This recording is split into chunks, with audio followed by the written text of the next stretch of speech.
好来，乡亲啊，继续来看海基会前董事长郑文灿涉嫌贪污的案件出现着大反转。这个有点证人廖立庭解喙，讲迄500万是政治现金，并不是乌洗钱。这嘛表示郑文灿有机会伫这个案件来抽身无代志。可以问体重吗？市长，你是不是又回去了？还好啦，还好。像人小说自设仓语气轻松回应记者提问，将海基会董事长郑文灿加入华科技园区开发备案，14号头一摆进入审理庭。前普氏修法、地部法大所集团的前顾问廖俊雄后生廖立庭作为关键证人出庭。开件案件加在有戏，互检方找到突破关键。不过如今案件可能大反转。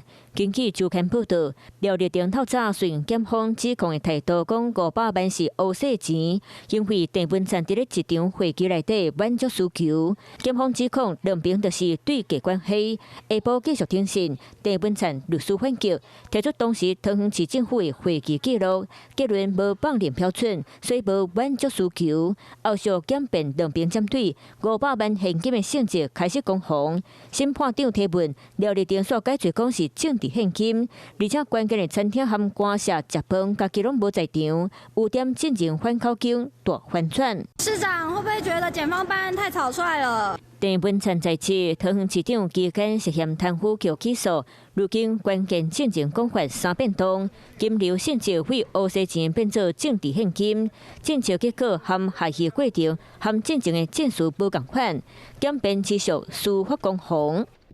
嗨，大家好，我是颖彤。想要来抢先掌握最及时的新闻资讯吗？赶快订阅、按赞、开启小铃铛，锁定华视新闻的 YouTube 频道。